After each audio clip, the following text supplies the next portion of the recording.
यति धेरै पैसा कसले दियो अरे?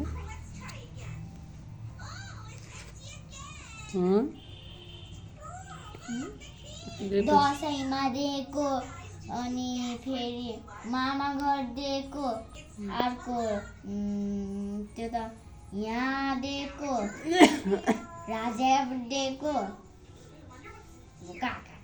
के लेखेको त त्यो? यो के लेखेको यो?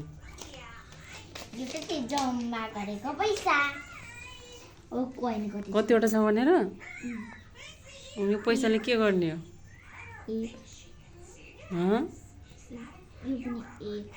यो पैसा जम्मा गरेर के गर्ने हो?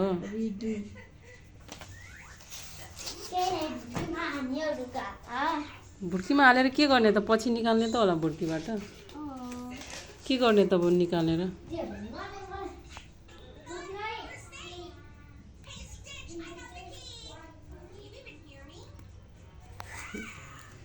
ब्याग, यो ब्यागमा राखेको पैसा यति।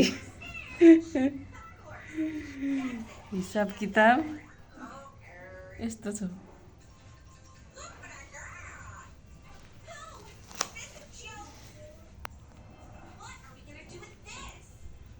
टिभी हेर्दै